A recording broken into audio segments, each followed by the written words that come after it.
Dans cette déchetterie, on marque les gros déchets électroménagers pour qu'ils soient repérés en cas de vol et depuis 2 ans, ils sont stockés dans ces conteneurs maritimes pour les protéger. Ces rebuts sont très convoités par les ferrailleurs amateurs peu scrupuleux. Tous les matins, c'était la dégradation puisqu'ils venaient, il n'y avait pas de caméra ni quoi que ce soit à l'époque et ils cassaient, tous les gros électroménagers pour récupérer les moteurs et les fils, tout ce qui pouvait être bénéfique pour eux, quoi. Pour l'éco-organisme chargé de collecter les machines à laver ou les réfrigérateurs, la déchetterie du tout et son dispositif de sécurité sont un exemple à suivre. Depuis la mise en place du marquage, des conteneurs et de la vidéosurveillance, les vols ont baissé de 80%. En dispersant dans la nature des métaux lourds ou des gaz toxiques, ce trafic est très polluant.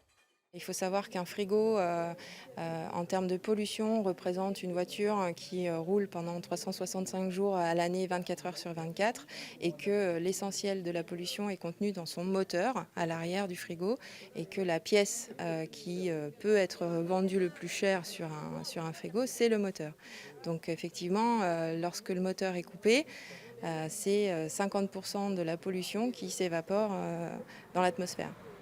En France, 40 000 tonnes de déchets électriques sont volés par an dans les déchetteries pour revendre le cuivre des câblages ou encore les métaux rares des circuits imprimés.